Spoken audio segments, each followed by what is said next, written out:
Non, mais avant qu'on enregistre, il faut que Pasteur Bobo, notre cher Pasteur Bobo, nous en donne l'autorisation. Sinon, ça ne marchera Ça pas. enregistre déjà. Madame, mesdames, mesdemoiselles, messieurs, bonjour. 30 juin 1960, 30 juin 2020, la nation a 60 ans. Congo belge, Congo belge, Zaïre, puis République démocratique du Congo. Situé au cœur de l'Afrique, il fut découvert en 1878 par Henry Norton Stanley. Il devient rapidement la propriété privée du roi Léopold II, roi de Belge. Pendant que beaucoup n'en voulaient pas pendant la colonisation, le roi Léopold II va trouver ici une mine d'or dans ces pays qui véhiculaient... Attendez, je suis en train de me mêler le pinceau, là, un mauvais démarrage. Alors, je disais qu'en 1878, le pays a été découvert par Henry Norton. Il devient rapidement la propriété privée du roi belge Léopold II, alors que personne n'en voulait comme colonie. Baptisé Cœur de ténèbres ou alors Terre inconnue, il circulait d'horribles histoires de cannibalisme qui éloignaient quiconque y aventurait. Cependant, cette acquisition se révéla une véritable mine d'or pour le roi Léopold II.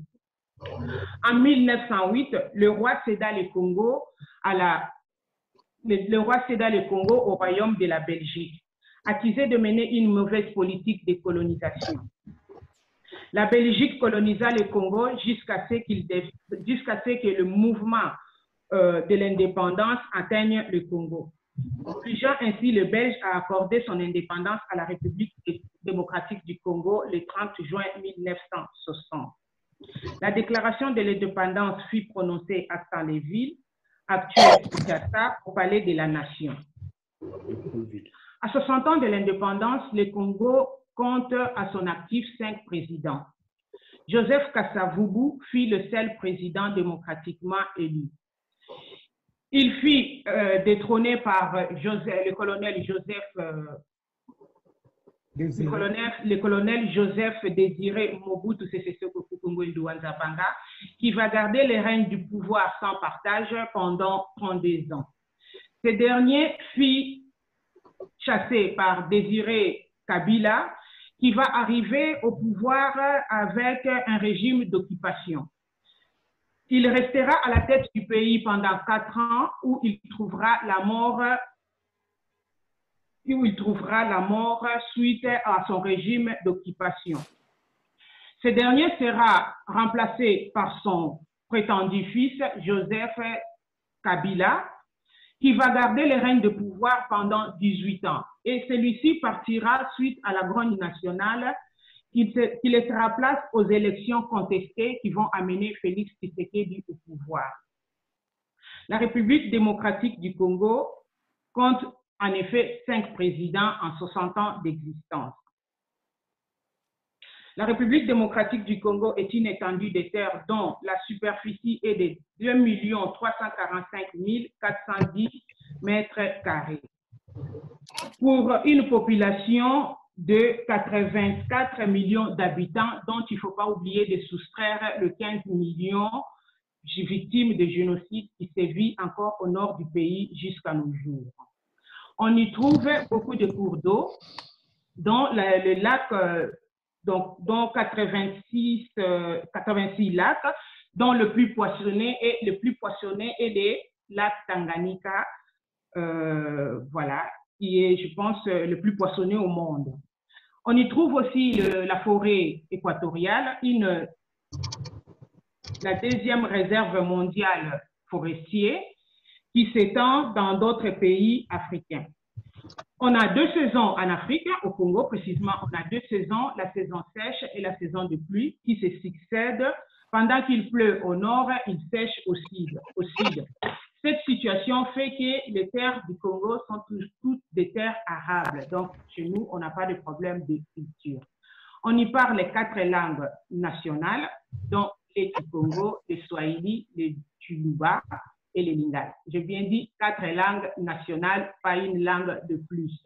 La langue administrative est bien le français. Il y a 450 ethnies, 250 ethnies, 450 tribus, plus de 400 dialectes parlés sur le territoire. La devise du pays, c'est toujours paix, justice, travail. Les armoiries, c'est la tête du lion et 2 ivoires qui se croisent sous cette tête de lion. Le Congo est un pays aux diverses ressources qui contribuent énormément au développement technologique dans le monde. On parle du pays de caoutchouc qui a contribué au développement de l'automobile, pays de l'uranium qui a contribué à mettre fin à la Deuxième Guerre mondiale, pays de coltan, de cobalt qui aujourd'hui contribue énormément au développement des téléphones cellulaires. On parle aussi des voitures électriques. Un pays plus grand que la Belgique, on dit que le Congo entre 80 fois en Belgique et plus grand que, je crois, 4 fois plus grand que l'Allemagne. C'est la Belgique. La Belgique qui rentre 80 fois. La Belgique entre 80 fois plus, donc 80 fois au Congo. Voilà, c'est ça, merci. Voilà, donc on dirait que ce pays-là, le Congo, est un paradis sur terre et on se demande toujours pourquoi son peuple vit toujours dans la misère. Alors, aujourd'hui, on fête nos 60 ans d'indépendance, alors on se pose la question, est-ce que le Congo est réellement indépendant? Voilà la question qu'on va se poser aujourd'hui, la question qu'on va poser à nos orateurs aujourd'hui et qui vont tenter de répondre en abordant certains sujets, les thèmes qu'ils ont bien choisi de développer pour nous faire comprendre si effectivement le Congo est indépendant ou pas.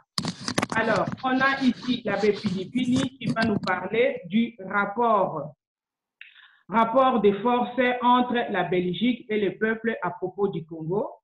On a l'abbé Mbelou qui va, lui, nous parler de l'indépendance du Congo-Kinshasa et l'achat des universitaires il y a 60 ans. On a Madame Nadine qui était censée être avec nous, qui s'est excusée parce qu'il a une autre conférence qui va commencer tout à l'heure. Alors, elle s'est excusée, mais elle avait eu pour sujet la corruption implantée par Stanley, la corruption installée par le système léopoldien jusqu'à nos jours. On a le pasteur Aimé qui va nous parler de l'économie congolaise face à 60 ans de l'indépendance. Et Madame Agnès qui va juste nous parler de 60 ans. Donc, voilà les sujets qu'on va aborder aujourd'hui. Nos orateurs sont déjà présents et on va vite passer la parole à l'abbé Pinipini qui va nous présenter son... Pardon? On va vite passer la parole à l'abbé Pinipini qui va nous présenter son sujet d'aujourd'hui qui est, je vous rappelle, les rapports de force entre le peuple, les rapports de force entre la Belgique et le peuple à propos du Congo. Abbé Pinipini, vous avez la parole. Merci beaucoup, Maman Annie. Je voudrais saluer tous nos compatriotes et tous ceux qui nous suivent en ce moment. Un très grand bonjour à vous tous qui êtes là en ce moment en train de nous écouter. Alors, je commence par rendre hommage à toutes les victimes de violences meurtrières dans notre pays depuis le 15e siècle jusqu'à présent. Et je commence d'abord par saluer la mémoire de Mama Kimpavita, dont nous célébrons aujourd'hui l'anniversaire de martyr, qui a été martyrisé au Congo ancien, dont on appelait le Congo d'Ampanza, Congo d'Inanza, le Congo des ancêtres, qui a été martyrisé, donc qui a été mis à mort comme au feu par des prêtres capucins à Mbanza, Congo. Avec elle, je vais citer tous les autres qui ont été massacrés durant ce même temps de l'occupation portugaise, et également tous ceux qui sont morts durant l'occupation léopoldienne, aussi tous ceux qui sont morts durant l'occupation belge, particulièrement les 37 000 familles de kimbanguistes qui ont été déportés dans la forêt équatoriale ou bien dans plein désert au Tchad pour aller y mourir. Et tous les autres. En fait, l'histoire de notre pays, c'est l'histoire de massacres, malheureusement. Et il faut dire que dans notre pays, nous avons échappé à plusieurs génocides. Le premier, c'était justement sous le Portugais. N'eût été notre fleuve à qui je rends aussi hommage, qui nous a protégés, eh bien, les génocides contre le peuple congolais auraient déjà eu lieu en ce moment-là au XVe siècle ou bien au XVIe siècle, parce que à ce moment-là même que les autres génocides ont eu lieu. Et si les peuples d'Amérique, généralement aussi bien au sud qu'au nord d'Amérique, ont été massacrés, c'est parce que, entre autres et surtout, des rivières, les rivières dans ces pays ne sont pas protégées comme enfin, les fleuves ne sont pas protégés comme notre fleuve. Le fleuve Amazon, par exemple, le fleuve Mississippi, n'ont pas protégé leur population comme le nôtre. Notre fleuve nous a protégés parce qu'il y a une chaîne de montagnes au Maniang qui font qu'à partir de Matadi, le fleuve Congo n'est plus navigable. Les Portugais ont essayé pendant plus de 3 siècles de passer ces verrous. Ils n'ont pas pu, ce qui a fait que nos populations sont restées presque en l'état pendant tout ce temps jusqu'à l'arrivée justement de Stanley, qui va faire sauter ces verrous-là. Et dès lors, le cycle de massacre à l'intérieur du pays va commencer. Mais il faut dire que n'eût été la vigilance et surtout le travail extraordinaire réalisé par Congo Reform Association, de notre ami qui devait être un grand héros au Congo, Edmond Den Morel et Roger Casment, ainsi que tous ceux qui les avaient aidés dans cette tâche, c'est-à-dire George Washington, Madame Alice et Monsieur John Harris, George William Shepard, ainsi que Chanou et bien d'autres, Doyle, Joseph Conrad. Si tous ceux-là ne s'étaient pas levés pour défendre le peuple congolais au 19e siècle, au 20e siècle, début 20e siècle, les génocides du peuple congolais allaient avoir lieu. C'est pour cela que je tiens à les honorer en ce jour. Nous célébrons les 60 ans de notre indépendance. Ils ont été vraiment pour nous des sauveurs. Et je tiens aussi à rendre hommage à ceux qui ont repris le flambeau, c'est-à-dire la diaspora congolaise et la jeunesse congolaise qui aujourd'hui, sur tout le front, défend le peuple congolais encore martyrisé sous le poids de l'impérialisme mondial qui a armé le Rwanda de Paul Kagame contre le Congo. Si la diaspora congolaise n'était pas debout, le génocide qui a raté par 2 fois aurait lieu en ce moment ici. Mais grâce à la diaspora congolaise, je crois que ce génocide-là n'aura pas lieu et Paul Kagame sera vaincu, ainsi que les forces de l'impérialisme vont être vaincues quand notre peuple va rester debout et va rester là pour honorer la mémoire de nos ancêtres qui nous ont légué ces territoires.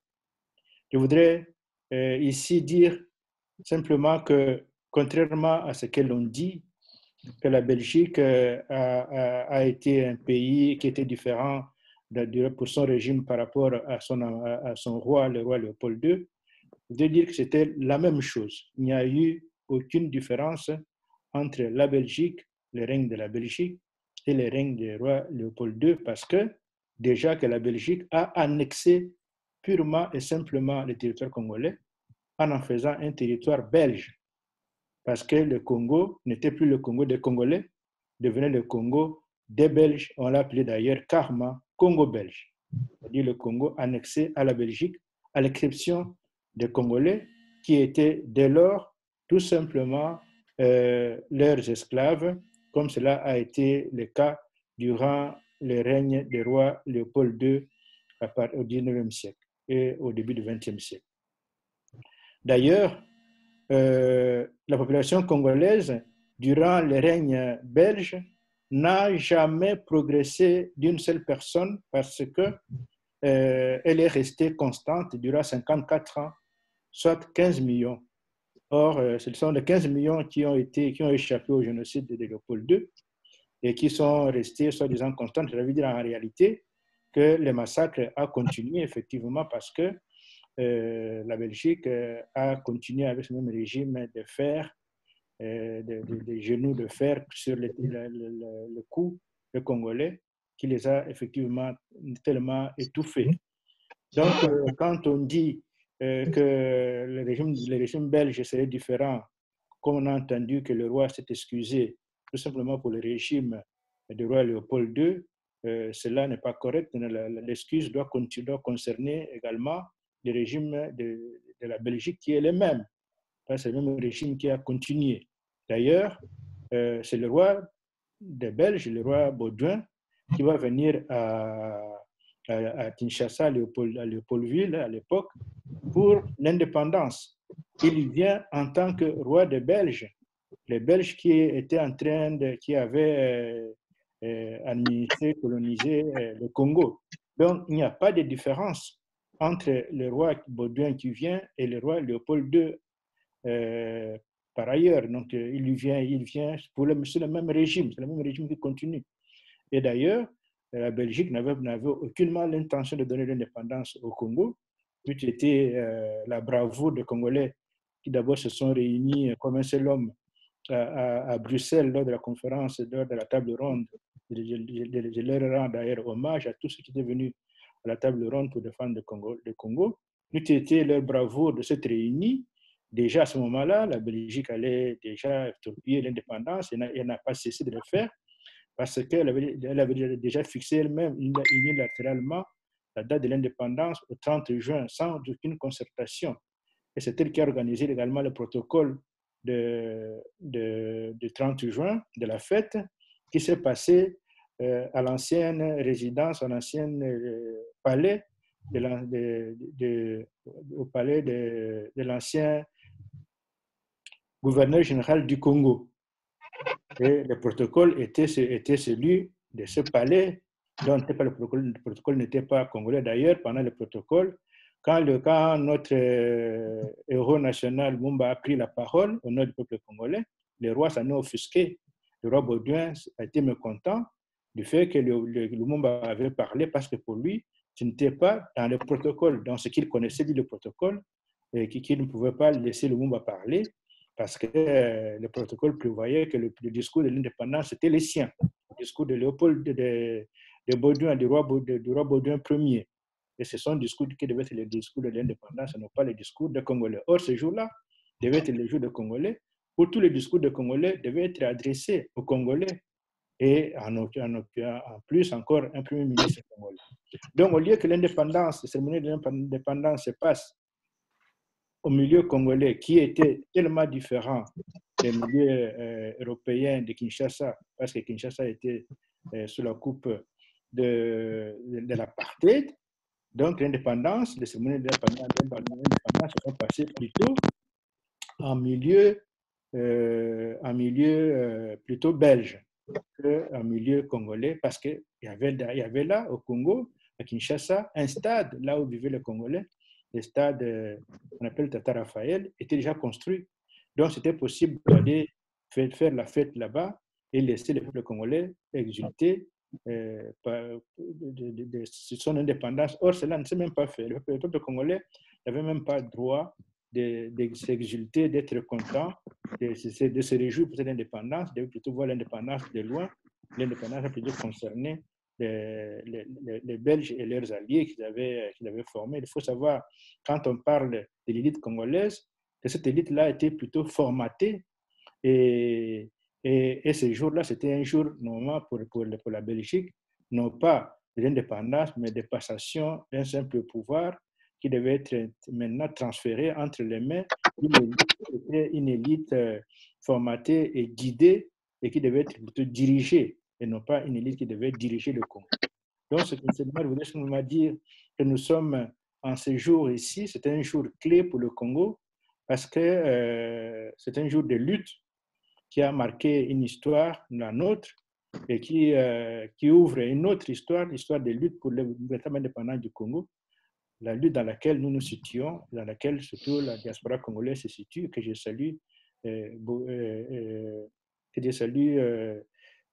ici, pour dire que cette lutte qu'ont commencé nos aînés doit se poursuivre pour que le Congo, notre Congo, puisse libérer le Congo lui-même, puisse libérer le Rwanda occupé par Paul Kagame et ses hommes et son armée patriotique rwandaise, et libérer ainsi l'Afrique de cette emprise coloniale qui n'a pas encore dit son dernier mot. Je rends également hommage à ce moment ici à George Floyd, grâce à qui une déferlante mondiale s'est abattue pour montrer que la condition des Africains était une condition qui n'était plus possible de continuer dans ce monde ici. Le monde devait changer et le monde doit changer absolument pour donner désormais, pour que nous puissions vivre en homme libre partout dans le monde, y compris en Europe, en Belgique. Mon souhait est que les centres fermés ainsi que les centres pour réfugiés soient vraiment effectivement complètement fermés afin que une ère nouvelle puisse commencer pour le peuple congolais, le peuple africain, ici en Europe. Voilà, je crois que j'ai dit assez et je laisse la parole aux autres conférenciers. Je vous remercie. Merci beaucoup, Bépinipini. Les Congolais dans une lutte sans fin. Les Congolais doivent continuer à lutter pour leur indépendance. Voilà, merci pour votre exposé. On a compris d'où viennent nos difficultés et comment le fleuve congolais nous a été d'un grand secours, sinon on allait mourir dans les déserts. Alors, nous allons passer la parole à l'abbé Mbelou qui, lui, va nous parler de l'indépendance Congo-Kinshasa, l'achat des universitaires il y a 60 ans.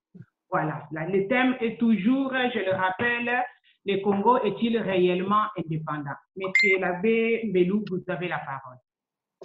Merci, madame, pour la parole. Comme la fois dernière, je vais revenir sur votre introduction, pas pour la remettre tout en question, mais pour simplement dire ceci. Il y a un discours dont nous devons pouvoir nous départir. Nous ne devons pas continuer à enseigner à nos enfants que le Congo fut découvert par Stanley. Non. Le Congo a existé avant l'aventure de Stanley. Et un aventurier qui arrive chez nous ne découvre pas notre pays. Il se rend compte qu'il y a là un pays qui existe et un pays qui a eu des rois, qui a eu des reines. Évariste vient de faire allusion à notre reine Kimpamvita. Nous pouvons ajouter à Kimpamvita les Lumumba, les Kasavubu et les autres. Donc, cet aventurier n'a pas découvert notre pays. Il s'est retrouvé dans notre pays. Donc, nous devons pouvoir changer notre approche pour que nos enfants comprennent ce qu'il y a eu effectivement. Maintenant, je reviens au sujet du jour. Les intellectuels achetés par les coloniaux, qu'est-ce qui se passe réellement?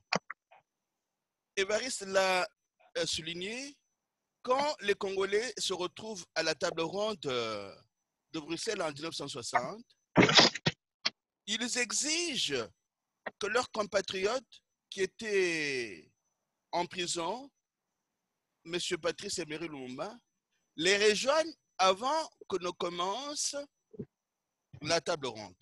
Comme la fois dernière, j'en profite pour corriger ce que j'avais dit.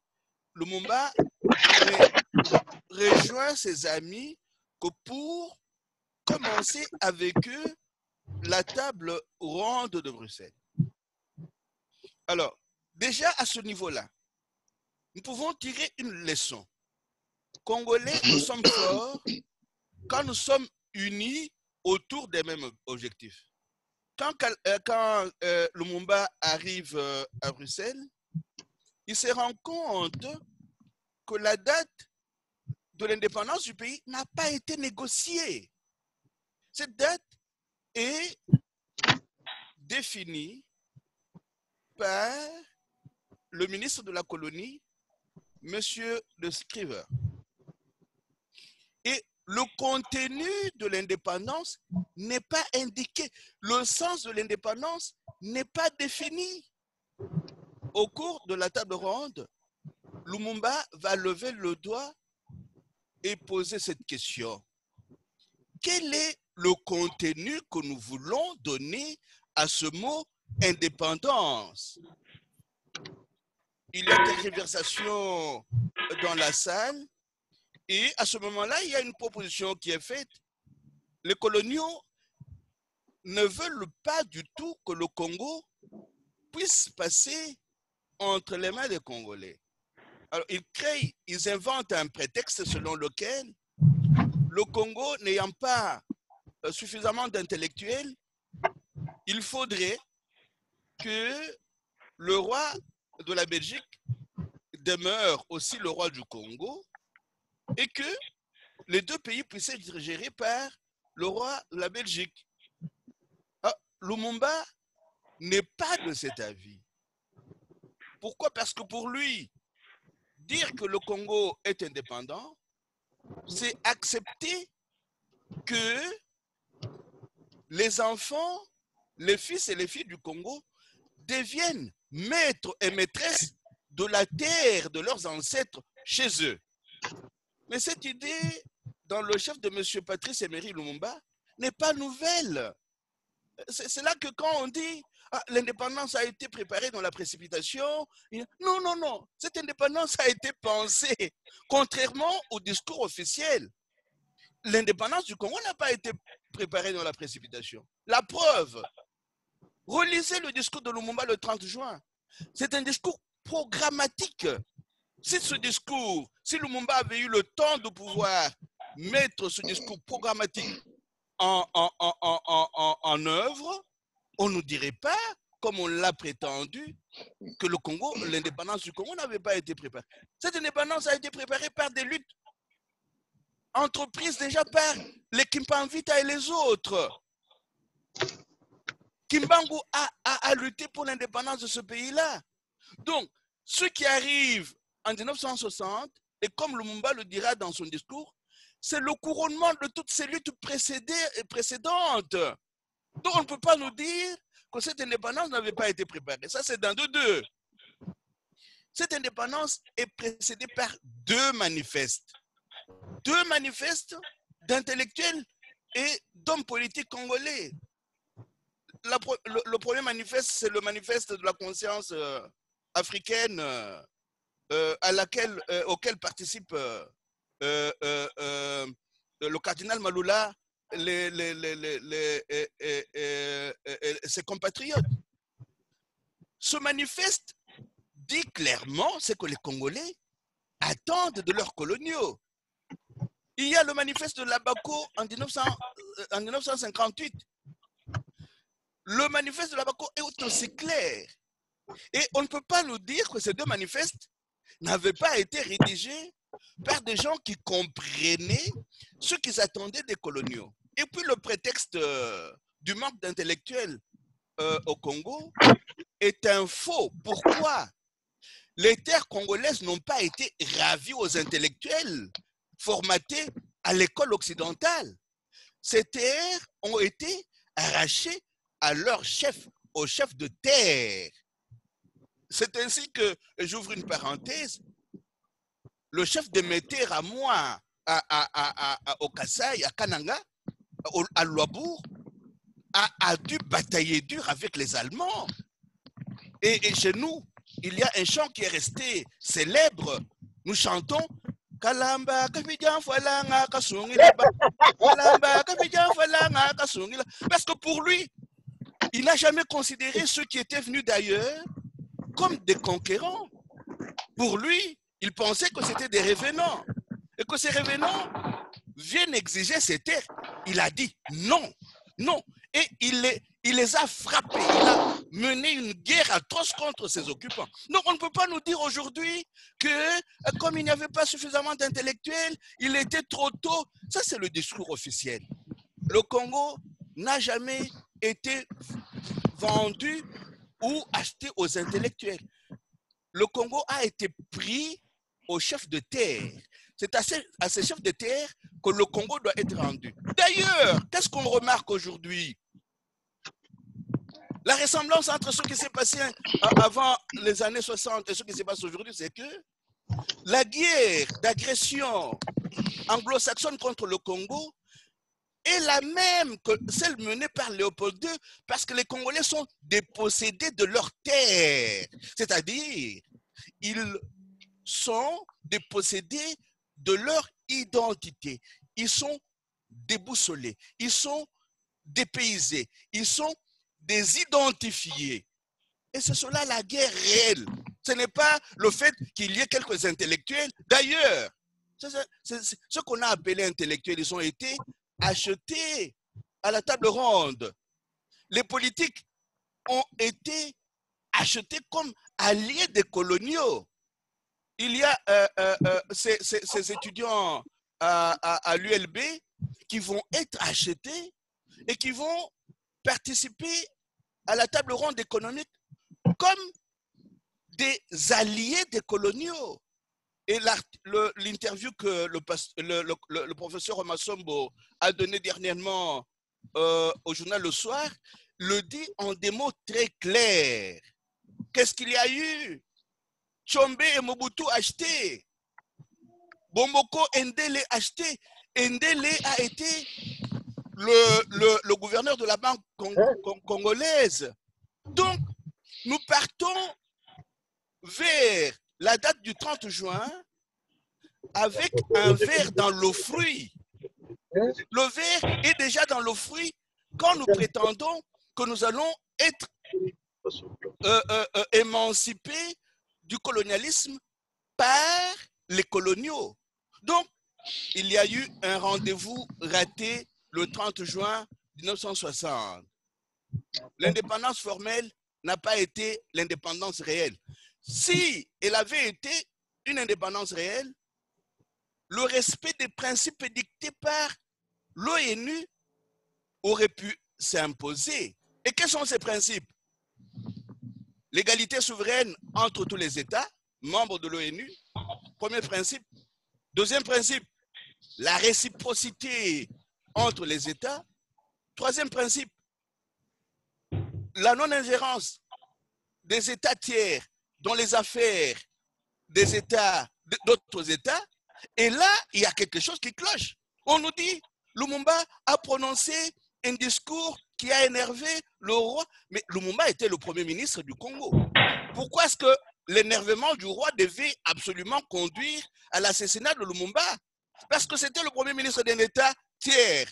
Pourquoi devrait-il y avoir une ingérence d'autres États dans les affaires intérieures d'un État tiers? Donc, l'indépendance a été confisquée.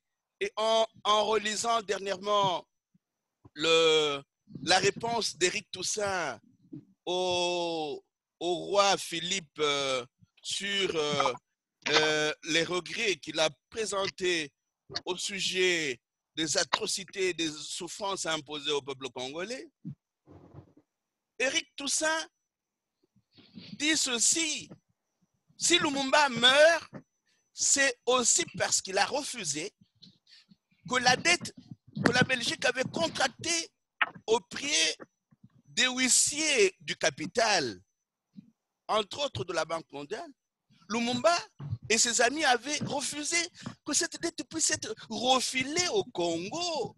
Encore une fois, le verre est dans le fruit. On prétend que nous sommes indépendants, mais on nous refile une dette odieuse, une dette qui n'a pas profité au peuple congolais. Un deuxième grand constat. Et pour terminer, je vais dire ceci. Quand les élites politiques, les élites entre griffes, parce que les personnes qui sont achetées pour trahir leur pays ne devraient plus être comptées parmi les élites. Les élites, ce sont, comme le disait dernièrement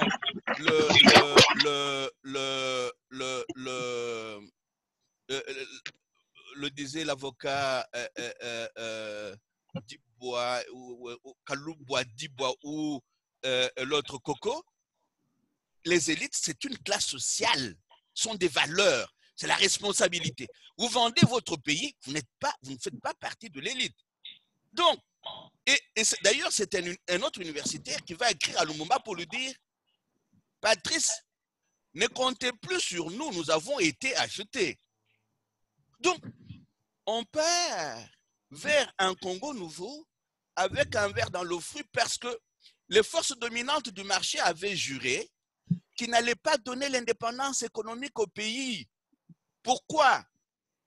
Ce qui importait pour eux, c'est de conserver leur mainmise sur le Congo et d'accorder à leurs alliés achetés et vendus des grosses bagnoles, des grosses maisons, parce qu'ils n'avaient aucun intérêt à pouvoir céder l'indépendance économique au pays. Alors, vous ne pouvez pas prétendre que vous êtes indépendant quand politiquement, vous n'êtes pas un État souverain, quand économiquement, vous ne disposez pas des rênes de votre économie, vous n'en êtes pas les maîtres, donc vous ne disposez pas des moyens économiques, politiques, culturels, pouvant vous donner le pouvoir. Et quand vous êtes assisté par les huissiers du capital, vous êtes les négriers des temps modernes. Vous n'êtes pas des gens, des citoyens émancipés du pouvoir du capital. Donc, le rendez-vous du 30 juin fut un échec. Alors, si nous voulons repartir sur des bases nouvelles, récupérons notre indépendance politique, récupérons notre indépendance économique, ayons une armée républicaine, des services de sécurité souverains, une économie souveraine, c'est-à-dire quoi? Une économie dont nous-mêmes décidons des orientations. J'ai lu dernièrement la lettre de M. Trump à Félix Tshisekedi, et beaucoup de gens n'ont pas fait attention à cette lettre-là parce que nous n'en avons pas encore les commentaires sur les réseaux sociaux. Parmi ce que M. Trump souhaite, c'est quoi? Il y a quoi? Il y a le libre marché, c'est-à-dire le Congo va pouvoir continuer à être ce qu'il est depuis les années 1885, c'est-à-dire un espace livré au marché des forces économiques dominantes avec leurs huissiers, le Fonds monétaire international et la Banque mondiale. Lisez le discours de M. Félix-Antoine Tshisekedi. Il dit que nous avons à présent une dette du Fonds monétaire international qui se chiffre à 3 milliards. Mes amis, donc, jusqu'en 2020, nous sommes encore sous les fourches codines des huissiers du capital. Donc, nous sommes un pays occupé, un pays mis sous la tutelle de l'ONU. Nous ne sommes pas un pays indépendant. Et quand nous parlons de l'indépendance, relisons les textes, relisons les livres. Il y a là l'un de mes professeurs qui m'a beaucoup embêté, qui fait partie des participants à cette conférence, monsieur Sylvain Kalamba Mwanangana, qui nous disait toujours, lisez, armez-vous de science jusqu'aux dents. Alors, si nous ne lisons pas, si nous disons, nous voulons des actions concrètes, et nous oublions le livre, prenons ne fût-ce que les petits articles. J'ai cité l'interview du professeur Massombo. Il y a cet article d'Éric Toussaint comme réponse au roi Philippe. Lisons. Mais si nous ne lisons pas, nous parlons de quoi? Nous parlons de quoi? Il n'y a pas eu d'indépendance. L'indépendance réelle, l'émancipation du peuple congolais, du joug colonial, n'a pas eu lieu. Nous sommes un pays sous occupation, sous la tutelle de l'ONU, un pays néocolonisé, un pays sous la gestion ici. des forces économiques dominantes avec leurs huissiers que sont le Fonds monétaire international et la Banque mondiale. Je vous remercie. Merci beaucoup, Abembelou. Merci, Abembelou. Voilà, le verre est dans le fruit. La corruption déjà présente sur la table des négociations au départ même de l'indépendance. Voilà ce que nous avons retenu avec l'Abembelou. Donc, on va développer tout ça tout à l'heure au moment des questions-réponses.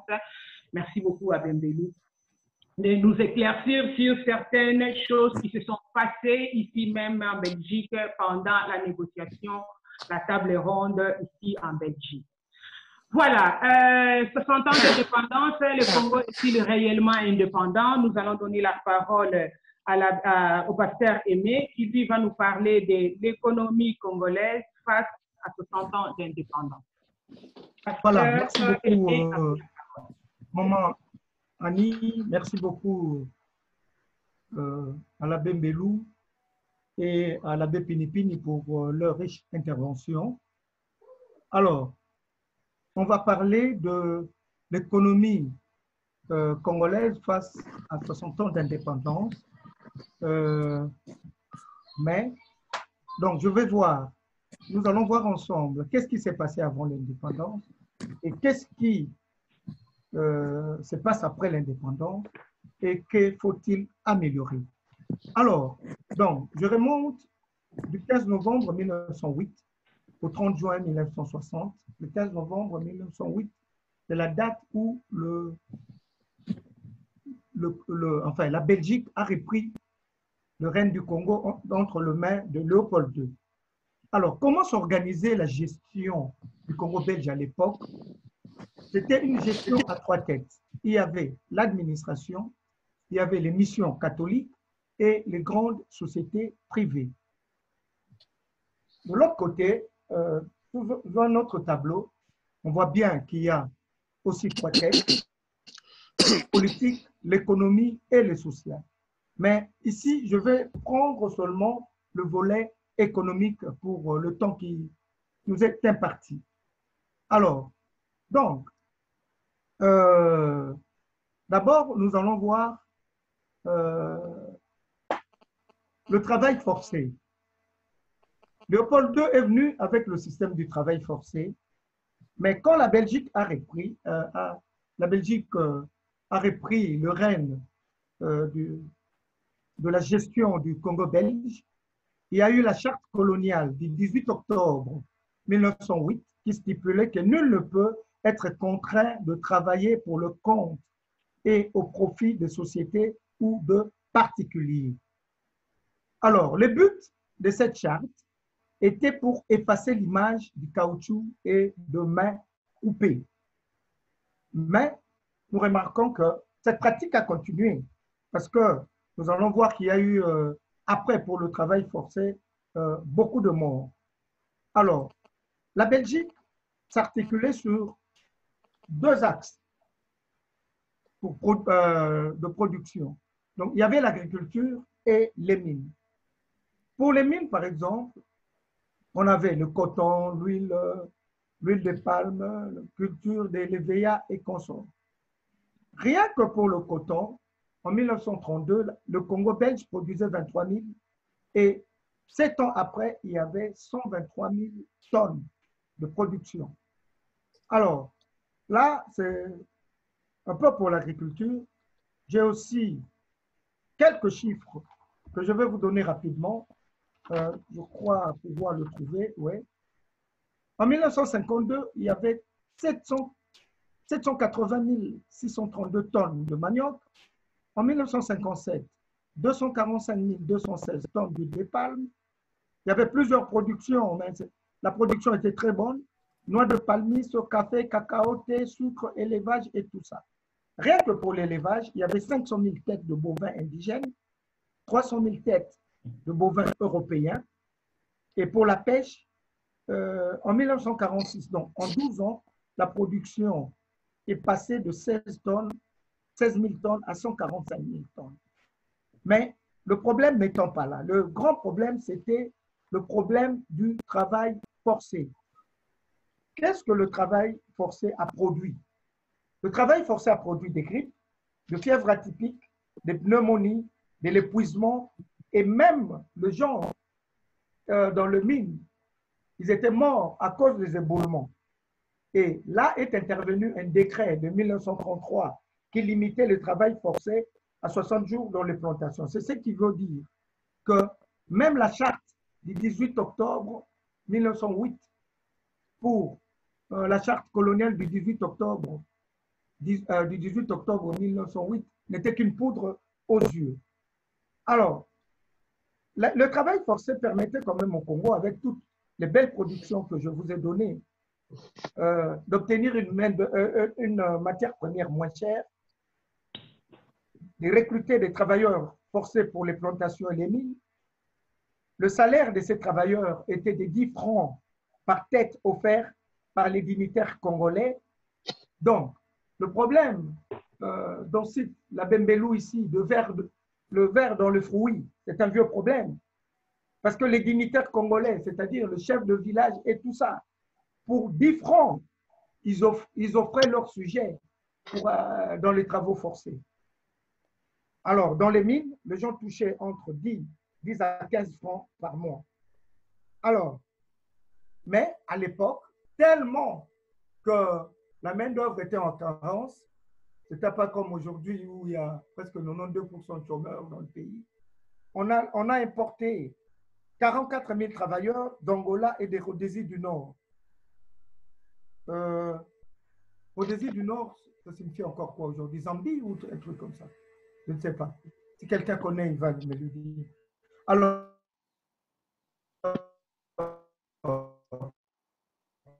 donc, mais de manière, l'économie et la démographie, comment cela s'est-il joué?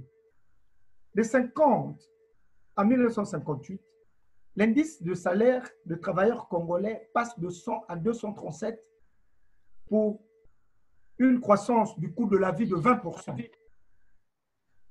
Alors, comment? Je vais continuer. Oui. Le colon blanc et les cadres congolais moyens étaient plus prospères que les habitants de la métropole. Avec la fin de la guerre, donc après 1945, la population a accru de 2% par an. Je retiens 1958, donc 2 ans avant l'indépendance, le PIB par habitant du Congo était de 90 $ par habitant, proche de la Grèce, du Portugal et du Canada. Et c'était le taux par capita, donc par tête, le plus élevé d'Afrique. Ce taux-là de 90 $ par habitant était même supérieur à beaucoup de pays du monde. Et à l'époque, le produit intérieur brut croissait de 4,8% par an. Mais bon, le phénomène ne date pas d'aujourd'hui. À l'époque déjà, il y avait un problème d'urbanisation. Les gens partaient de milieux ruraux pour chercher du travail à Stanleyville, Elisabethville, Jadoville et Léopoldville. Alors, maintenant, nous allons voir les résultats, le résultat de toutes ces productions, de tout ce qui s'est passé par rapport à l'aménagement de génie civil. Donc, il y avait 3 barrages hydroélectriques avant l'indépendance, les réseaux ferroviaires de 5241 km, dont plusieurs centaines étaient électrifiés déjà à l'époque, 14 597 km de voies navigables entretenues, 3 aéroports internationaux, Kinshasa, Lubumbashi et Kisangani, 38 villes bénéficiaient d'aéroports, un réseau routier de 123 554 km de routes bien entretenues, dont 31 771 km de routes principales, plus de 76 000 km de routes secondaires, plus de 17 000 de routes privées, la plupart carrossables pour les voitures qu'en métropole. Donc, à l'époque, on pouvait se déplacer de Léopoldville à Elisabethville à Citroën 2 chevaux à l'époque.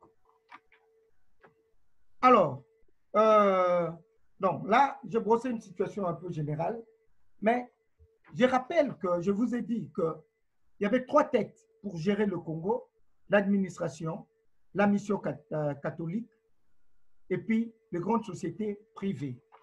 Comment s'organiser les Congos globalement du point de vue étendu? Du point de vue étendu, on a divisé le Congo en... L'économie a suivi la répartition géographique. Par exemple, dans la province orientale, il y avait Kilomoto qui travaillait de l'or, qui exploitait de l'or. Au Kivu, il y avait Simeta et Kobelmine qui ont fusionné en devenant la Somenki avec plus ou moins 14 000 travailleurs. Au Katanga, il y avait l'Union minière du Haut-Katanga, devenue Gécamine, qui exploitait le cuivre, cobalt, manganèse, uranium, etc. et qui exploitait 22 000, enfin, qui avait 22 000 travailleurs. À l'équateur, il y avait des plantations d'EVA, de cacao et consorts. Alors, dans les Kasaï, il y avait la Miba avec le diamant. Nous savons tous que le diamant a été découvert en 1909, je crois. Dans les Bandundu, il y avait le HB, les huileries du Congo belge, Pelzet. Et puis dans le Bas-Congo, il y avait des sucrières, la sucrière de Kwilungongo, la cimenterie nationale et de Lukala, Linga, alors qu'aujourd'hui on a des délestages et tout ça. Et à Kinshasa, il y avait aussi les entreprises manufacturières. Alors, tout ça, le Congo à l'époque exploitait son circuit interne par le fleuve en utilisant le fleuve et les rails au niveau de Ubundu jusqu'à Kisangani, de Kinshasa jusque dans le Bas-Congo. Alors, voilà un peu brossé la situation avant l'indépendance. Maintenant, nous allons essayer de voir. Mais avant même de clôturer ces chapitres d'avant l'indépendance, l'agriculture fournissait 40% des exportations et les mines 60% des exportations. Et déjà à l'époque, on était 4e producteur mondial de cuivre, 1er producteur de diamants industriels, mais il y avait beaucoup de minerais, rien que pour le Kivu, il y avait le coltan, le monazite, le wolframite, le bionifère et tout ce que vous voulez. Rapidement, pour le temps qui nous est imparti, nous allons prendre le deuxième volet, c'est-à-dire après l'indépendance, qu'est-ce qui s'est passé? Est-ce que le Congo est devenu réellement, ça c'est le terme cher à Maman Annie, indépendant? Nous allons le voir. Alors, le premier 5 ans du Congo, c'était une période où on devait équilibrer les choses dans la continuité économique.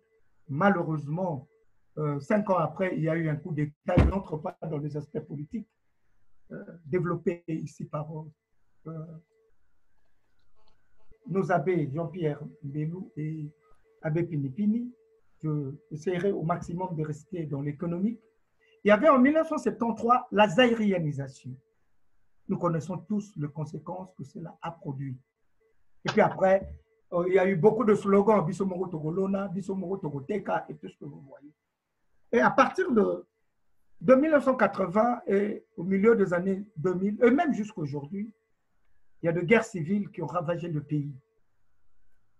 Je ne dirais pas que ces guerres sont terminées parce que chaque jour, on tue les gens.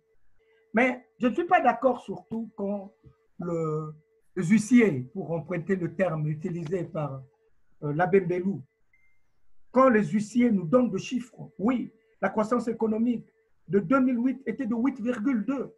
Mais la question qu'un Congolais doit toujours se poser, à qui profite cette croissance économique? Au début, je vous ai dit qu'il y avait trois têtes qui dirigeaient le Congo belge. Il y avait, il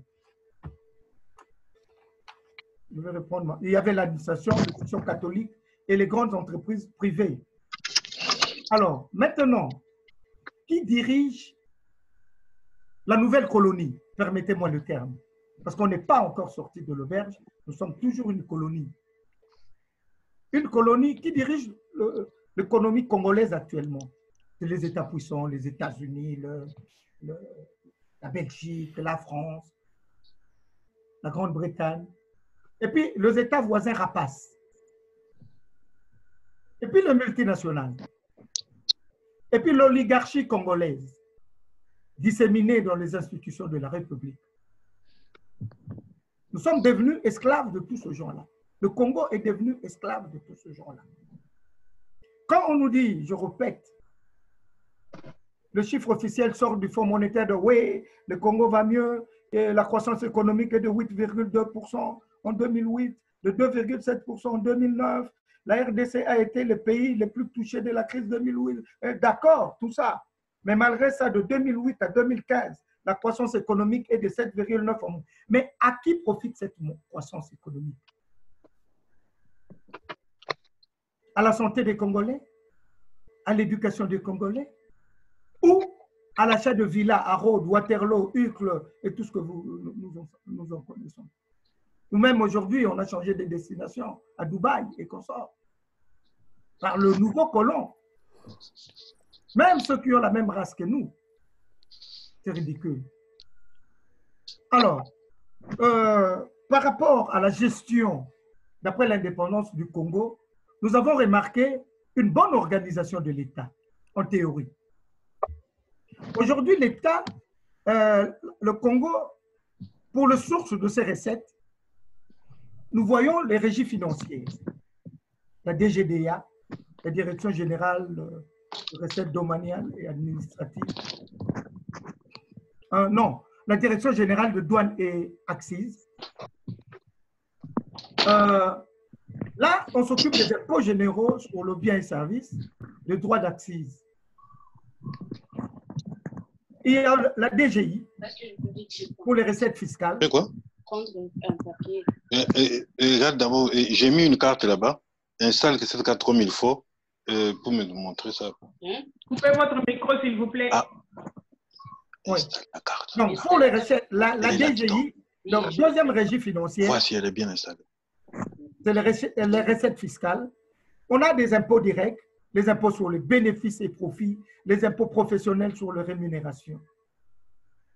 On a aussi les impôts indirects, la fameuse TVA, qui, partout ailleurs, est une taxe à la consommation, mais au Congo, ça s'apparente un peu à une taxe de la production. Ce n'est pas pour ça que je suis venu. Pasteur Aimé, il va falloir résumer un peu là. Oui. Alors, je vais aller maintenant vite. Donc, il y a aussi des GERAD. On a organisé, même dans les recettes, il y a des comptes spéciaux. Il y en a 10. Le fonds de ceci, le FONER, le fonds de cela, tout ce que vous voyez. Vous voulez le régime de voies aériennes avec la taxe qu'on appelait le GOPAS et tout ça. Bon, bref, pour l'usage de fonds, il y a les dépenses de fonctionnement. Et là aussi, si on jette un coup d'œil, malgré qu'on n'a pas le temps, on jette un coup d'œil, on verra qu'il y a, dans les chiffres de 2015, j'ai vu qu'il y avait 153 000 fonctionnaires. Mais tous ces fonctionnaires, sont-ils vraiment bien payés? Comment on peut relancer la consommation dans un pays où les gens ne sont pas bien payés ou pas payés? Dans les entreprises comme la SONAS, on enregistre 150 moins d'un paiement. Alors, il y a aussi les dépenses opérationnelles, mais la plupart de salaires, parce qu'il y a à la présidence de la République, par exemple, il y a 7603 salariés pour le chiffre de 2000. Il y a beaucoup. Mais entre-temps, les autres fonctionnaires qui constituent le lot, 153 000, ne sont pas bien payés. Alors, je vous épargne d'autres détails. Bref, la gestion de l'après-indépendance par ceux qui nous colonisent maintenant, je les ai cités, était caractérisée par la mauvaise gestion de la res publica. Et l'impact sur le service public, de la qualité médiocre des services publics. D'abord, la justice. Quand nous regardons le manque d'indépendance de fait et d'esprit de magistrats, la justice est sponsorisée par les États puissants, les multinationales et l'élite extravertie. La résistance à l'innovation, nous avons vu un juge tué en plein exercice de sa fonction, Raphaël Yanni. Il y a la défense. Les frontières sont poreuses. Il y a l'Angola qui a pris Kayemba depuis plusieurs années, j'en passe. L'éducation. Aujourd'hui, nous avons 13% de réserve mondiale. Mais nos enfants s'assiedent à même le sol pour étudier. alors que l'article 13 de notre Constitution dit qu'il ne doit pas avoir de discrimination. La santé, il y a beaucoup d'imitations de médicaments, le soin prodigué, non prodigué faute d'honoraires, la population décimée par de maladies les plus terribles, etc. La CENI, n'en parlons pas. Nous avons vu tout ce qui se passe là-bas. Sur le plan économique maintenant, impact sur l'activité économique de la mauvaise gestion. La plupart des entreprises publiques sont en faillite, baisse de la consommation parce qu'il y a arriéré des salaires, diminution des revenus de ménage, etc., etc. Baisse de la production, diminution de la vente, diminution de liquidité, ralentissement de la production, le chômage, diminution de la production des entreprises parce que les gens sont en chômage, la demande diminue, baisse du personnel, importation de la main-d'œuvre ouvrière, même en Chine. Hier, j'ai vu encore une image où là-bas, les Chinois rentraient en carrosse pour... Alors, donc, nous allons très vite passer, excusez-moi madame, l'impact sur le développement.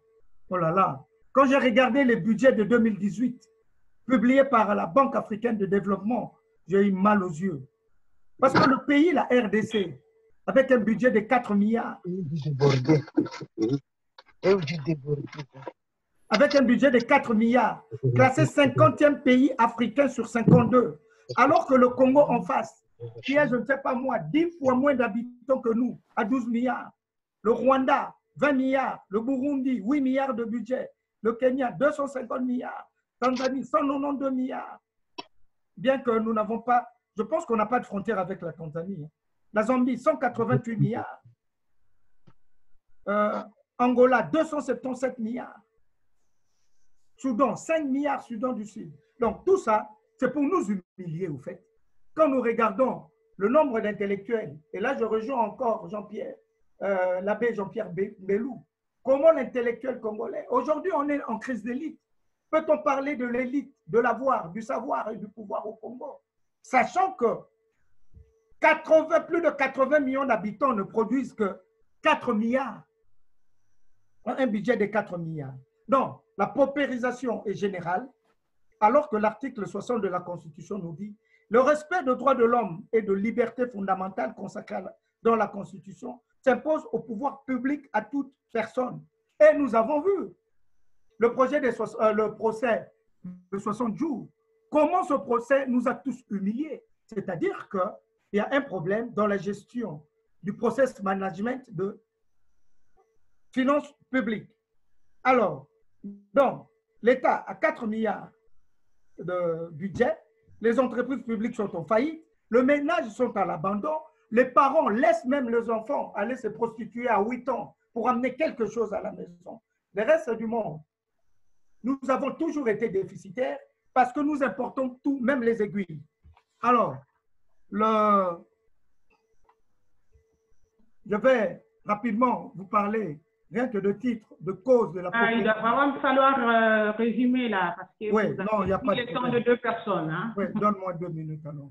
Donc, le cause de cette paupérisation générale, d'abord, le Congo est le 5e pays le plus corrompu du monde et la mauvaise gestion de la fiscalité, contrairement à l'article 65 que vous pouvez lire chez vous. Je vois qu'en 1982, par exemple, le secteur minier fournissait 70% de revenus au Katanga, contre 7% en 2006 et moins de 7% en 2002.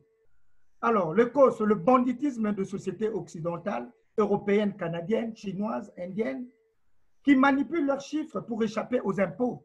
Nous avons vu le conflit en Zambie entre la Zambie et Glencore, une société qui a 130 milliards de chiffre d'affaires.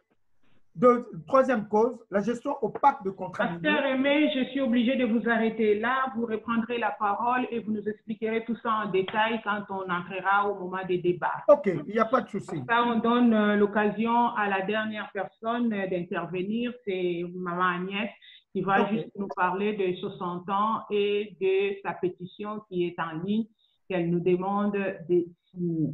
Voilà. OK, il n'y a pas de souci. Merci beaucoup. Donc, pour résumer un peu ce que vous avez dit, j'ai retenu les Congos toujours sous la coupe de puissants et des rapaces. L'administration qui gérait le pays et de grande puissance et la mission catholique. Est-ce que 60 ans après, sommes-nous indépendants? Voilà. Donc, si je vais ajouter encore, je vais dire des routes asphaltées, entretenues au saut de moutons. Voilà. Est-ce que pouvons-nous dire que nous sommes indépendants? Donc, on reviendra sur vous au moment des questions-réponses. Vous aurez encore l'occasion de nous expliquer tout ça en détail. La parole est maintenant à Maman Agnès qui va nous parler de 60 ans et de la pétition qui circule en ligne. Maman Agnès, c'est à vous la parole. Bonjour, bonjour. Est-ce que vous m'entendez? On t'entend très bien, Maman Agnès. Voilà. Encore une fois, d'abord, merci beaucoup pour cette opportunité de pouvoir un petit peu parler entre nous et bien sûr dans le souci de notre peuple. Et le thème est toujours le même, est-ce que le Congo est vraiment indépendant? Donc la pétition, disons, c'est une enquête, elle est encore en ligne pour quelques jours, visait simplement justement à poser cette question-là, à avoir un petit peu une idée du bilan avant l'indépendance, pendant et maintenant aussi voir un petit peu ce qui se passe aujourd'hui. Et j'ai été agréablement surprise parce qu'il y avait beaucoup de préoccupations. On a noté quand même beaucoup de questionnements, beaucoup de colère, beaucoup de frustration, beaucoup de pourquoi et beaucoup de témoignages. Alors, ce que je voudrais quand même dire ici, c'est que il est très, très important de dire que pour comprendre ce qui se passe pour nous au Congo, c'est important de démarrer en 1885. Et beaucoup de personnes qui ont écrit ont essayé de répéter ça plusieurs fois. Il y a eu 1885, 1960 et maintenant 2000. Il est important que nous gardions tous à l'idée de cette notion de zone de libre-échange. J'ai envie de vous dire que même moi-même, j'étais beaucoup plus dans mon domaine humanitaire, eh bien, je ne comprenais pas l'implication de ce que ça signifiait être zone de libre-échange. C'est pourquoi vous allez comprendre pourquoi je vous remercie énormément de faire ce que vous faites et vous encourage à continuer. Parce que si le Congolais comprend ce que c'est que la zone de libre-échange, je pense que ça va déjà nous aider à nous ressaisir. Alors, permettez-moi d'utiliser un langage simple, parce que je ne suis pas politicienne, mais je suis plutôt humanitaire et prof. Donc, j'ai envie de dire, sans vouloir choquer qui que ce soit, c'est comme si le Congo était simplement une femme légère, une prostituée, voilà, pour parler crûment. Une prostituée, mais qu'on aime, mais pas pour en faire quelque chose de bien, mais qu'on aime pour en profiter. Donc, et c'est ça le début. Et j'ai beaucoup apprécié aussi quand la Babeleur a répété un petit peu le message de Donald Trump. Je suis sûr que beaucoup comme moi, à la limite, on n'a peut-être pas fait attention. Mais quand vous voyez d'où on vient, 1885, c'était ça l'objectif. Eh bien, c'est ça jusqu'à présent qu'on nous demande. Et quand on comprend cela, on comprendra, je ne sais pas qu'est-ce qui a souligné aussi, qu'on avait déjà corrompu les intellectuels en ce moment-là. Donc ça veut dire que pendant que nous chantons, nous dansons, donc nous sommes les BMW, comme on nous appelle par certains voisins, les autres s'organisent pour que nous restions absolument une belle prostituée où tout le monde peut aller puiser. Ça veut dire que quoi qu'on fasse, tant que nous ne sommes pas éveillés, ils vont tout faire, nous utiliser même nous-mêmes, utiliser des macros comme on dit, nous utiliser nous-mêmes pour que nous demeurions simplement cette prostituée. Alors voilà, les points qui ont été relevés, c'est ceci. Le premier point, il est important que le Congolais retrouve d'abord son identité, qu'il ose se poser la question, qui je suis réellement moi? Qu'est-ce que je veux devenir? Quels sont les moyens que j'ai? Parce que le problème est dans les moyens. Et si parfois beaucoup parlent des unités, des vérités des urnes, c'est parce qu'ils n'ont pas analysé les moyens que nous avions. Est-ce que nous sommes simplement des gens qui parlons beaucoup mais qui ne nous agissons pas? Est-ce que nous sommes maîtres de notre armée? Est-ce que nous sommes maîtres même de nos vies? Non. Tant que nous avons cette pauvreté au Congo, nous sommes vraiment pauvres de tout. Donc on peut nous corrompre, on peut nous acheter. Donc quels sont les moyens que nous avons? Posons-nous la question sur quelle est notre identité. Allons vraiment dans le profond de nous-mêmes. Avant 1885, nous avions une vie, nous avions une spiritualité. Qu'en est-il? 2. Nous devons nous instruire, c'est important. Congolais, instruisons-nous. Nos voisins nous connaissent mieux que nous-mêmes, connaissent nos sous-sols mieux que nous-mêmes, connaissent comment nous réagissons. Instruisons-nous, informons-nous. Pourquoi je mets la différence entre s'instruire et s'informer? Parce que les Congolais sont convaincus que tout le monde a accès à l'instruction. Oui, mais tout le monde n'est pas capable. Tout le monde ne peut pas être docteur. Tout le monde ne peut pas être ingénieur. Mais tout le monde peut s'informer. 3. Unissons-nous.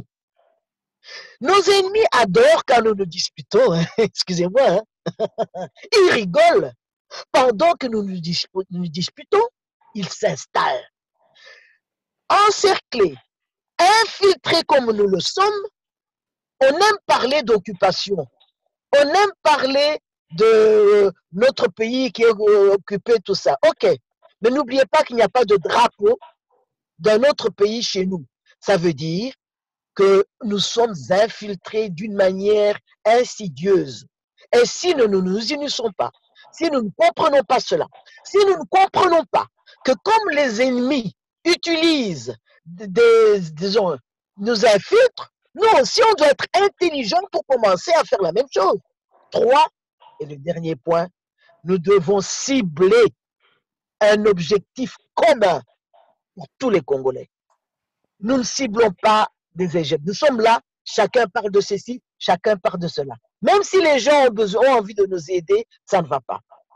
Nous devons cibler un objectif d'abord, le planifier et essayer de tout faire pour l'atteindre. Je pense qu'il est important que les Congolais sortent. Nous devons sortir de la victimisation et oser agir. Nous parlons beaucoup, mais si maintenant je vous dis que la diaspora s'unisse pour aider quelqu'un, disons un projet, nous n'allons pas le faire. Nous sommes forts individuellement. Chacun va peut-être travailler pour sa famille, pour ses amis, mais se dire que nous allons nous mettre ensemble, un point commun, nous unir, ce n'est pas possible. Se dire que nous allons choisir un leader pour tel, ce n'est pas possible. Chacun veut faire tout lui-même. Voilà. Je crois que je vais m'arrêter là. La question que je pose, que les gens sont posés, c'est de savoir que faire pour que les Congolais, nous puissions vraiment nous unir pour l'intérêt réel du peuple. Voilà. Merci. Merci beaucoup, Maman Agnès. Merci. Sortir de la victimisation et oser agir. Voilà, et là, ça pose un réel problème de remise en question. Donc, le Congolais doit se remettre en question et se poser des vraies questions. 60 ans après, sommes-nous vraiment indépendants? Telle est la question. Vraiment se remettre au centre du problème et trouver des solutions. Voilà, je crois que je fais parler tout le monde, hein, donc on a écouté et on va maintenant ouvrir les débats.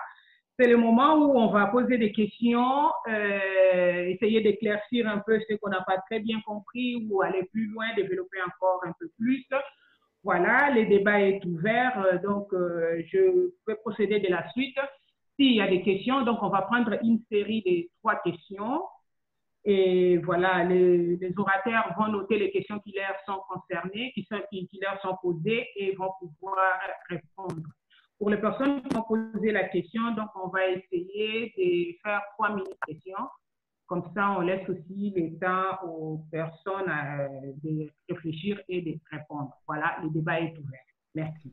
Moi, j'aimerais bien poser ma question à tous les orateurs. J'ai beaucoup aimé leur intervention.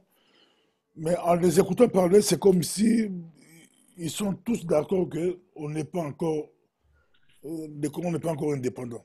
Maintenant, la question, que faire pour que nous puissions être réellement indépendants? on n'est pas indépendant. Que faire maintenant? Comme disent les anglophones, right now. That is my question. Voilà, cette question, c'est ça, c'est la question qui va conduire tous les débats. Sommes-nous vraiment indépendants et que faire si nous ne le sommes pas? Et si nous le sommes, qu'est-ce qu'on a fait de cette indépendance? Voilà, la question est là, elle est posée. On va prendre d'abord celle-là parce qu'elle est importante. Donc, voilà, vous avez la parole, les orateurs, qui se sentent capables à attaquer le premier. Je peux répondre? Oui. Bien sûr. Que faire?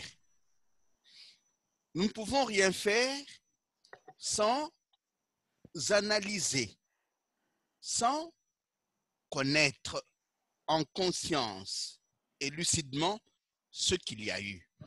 Il y a, vous savez, nous avons l'art de simplifier les choses au Congo.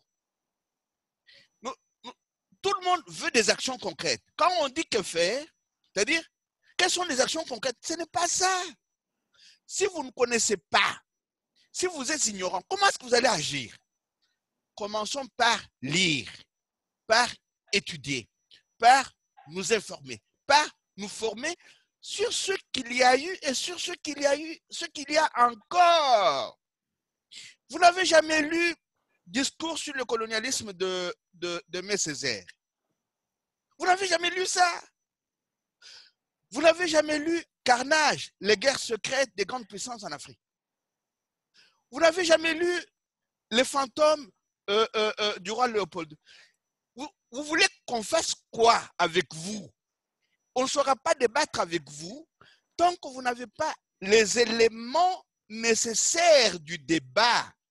Est-ce que nous maîtrisons ce qui nous est arrivé depuis 1885 jusqu'à ce jour? Parce que faire est une question trop facile pour les Congolais. Il y en a qui nous attaquent, nous qui écrivons depuis plusieurs années. Ah, vous ne faites que des analyses, vous ne proposez rien de concret. Mais c'est fou et bête. Les mots sont des armes terribles. Ceux qui nous colonisent et nous néocolonisent recourent à quoi? Ils procèdent d'abord par l'écriture des théories. La colonisation du monde a été servie par les théories racialistes. Mais lisez Nani, les guerres secrètes des grandes puissances en Afrique, Carnage, les guerres secrètes de grandes puissances en Afrique de Pierre Péan. Et c'est là que Pierre Péan fait fort. Mais lisez Pinipini. Pinipini, qu'est-ce qu'il fait? Il va aller dans les archives pour voir qu'est-ce qui se passe, pourquoi est-ce que ce qui se passe aujourd'hui a des assises historiques. On ne lit pas, on veut qu'on simplifie les choses. Ah, que faire? Je suis heureux que mon aîné et professeur Kalamba soit là, parce que c'est l'une des personnes qui nous a aidé à comprendre comment on procède. Il était aussi disciple de gens comme les Bimoueni, les Nindou, les Chamalenga. Quand vous ne savez pas, vous ne pouvez pas faire. C'est impossible. Mais aujourd'hui, qu'est-ce qui est arrivé au Congo? On a fait croire aux Congolais que vous pouvez être imbécile et faire. Mais c'est impossible. Commençons par savoir. Savoir est un pouvoir. Et il y a l'un des grands théoriciens de l'action, c'est Gramsci qui dit ceci: quand la tête et le cœur sont conquis, les mains et les bras vont. L'hégémonie commence par conquérir la tête et les cœurs. Si les têtes et les cœurs sont conquis, le reste va suivre. Mais nous ne voulons pas nous armer intellectuellement, nous voulons faire. Mais nous sommes des malades. Commençons par une thérapie. Arrêtons d'être des malades qui croyons que les actions, nous n'identifions pas l'adversaire. Je viens de publier un petit article. Qu'est-ce qu'il y a comme rapport entre les fantômes de Léopold II et les guerres secrètes des grandes puissances en Afrique? Si nous n'établissons pas, ce sont les mêmes qui ont prétendu être venus à notre secours, qui nous tuent aujourd'hui. Mais nous en faisons des amis. Oh, dit. Et nous voulons que, à force de faire la même chose, toujours et la même chose, qu'on ait des résultats différents. Mais on est malade.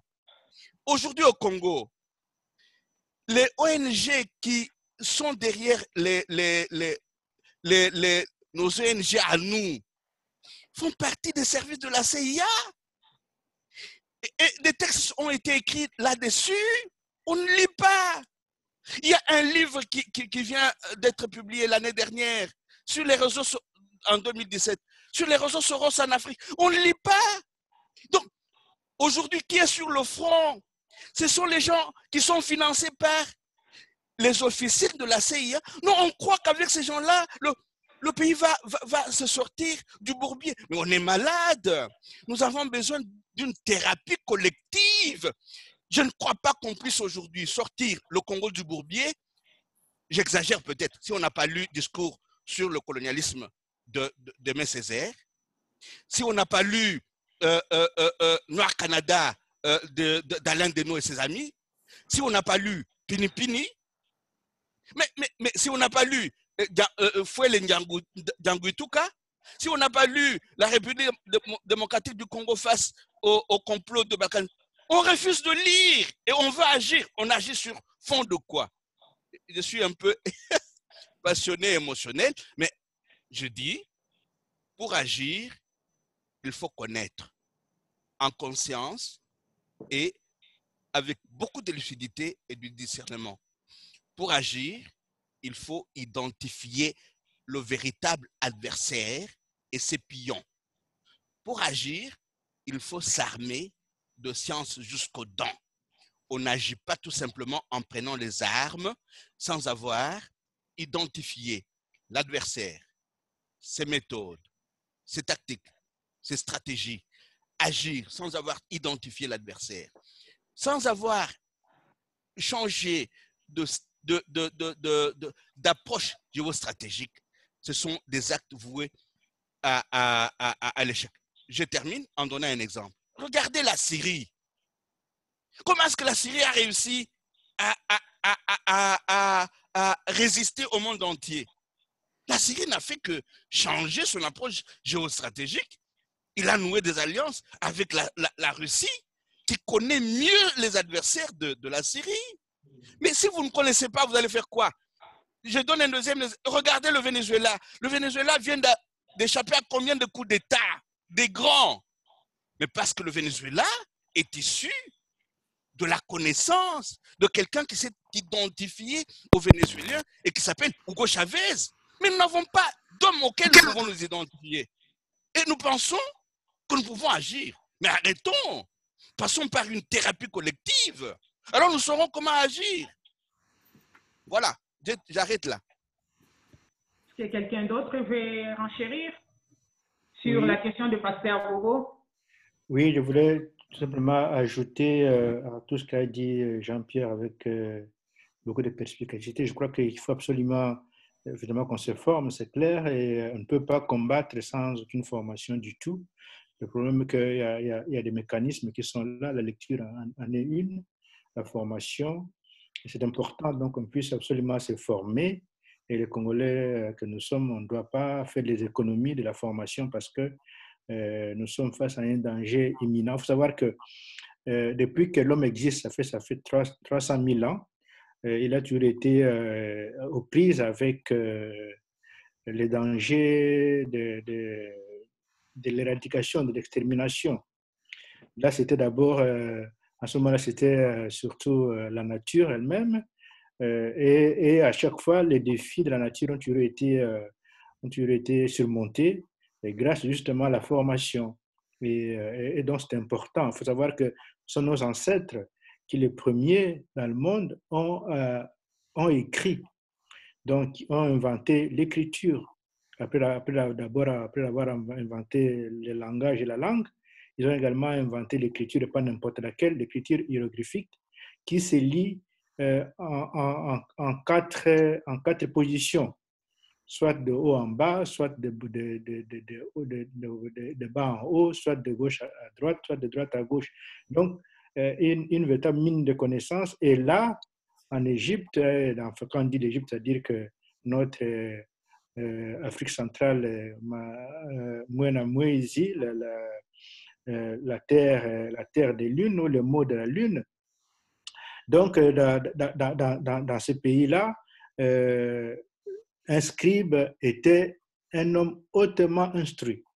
Donc, on ne peut pas être scribe, on ne peut pas être scribe si nous connaissons que si nous qu'une seule connaissance. Donc, c'est important de savoir, pour dire l'importance donc de la connaissance dans notre lutte. Donc, on devrait revenir à l'école des scribes, à l'école donc de la connaissance. Maintenant, par rapport à la question qui est posée pour notre pays, faudrait savoir, je voudrais d'abord dire peut-être une petite nuance. Quand nous disons que le Congo n'est pas indépendant, cela ne veut pas du tout dire que le Congo ne l'est vraiment pas. Ce que nous voulons dire que le Congo n'est pas encore indépendant comme nous le souhaitons. Ce n'est pas un État qui est pour l'instant entre les mains des Congolais comme le souhaitent les Congolais eux-mêmes. Donc, il y a beaucoup de forces extérieures qui sont en train de vouloir gérer le Congo et qui nous handicapent, qui nous posent beaucoup de problèmes.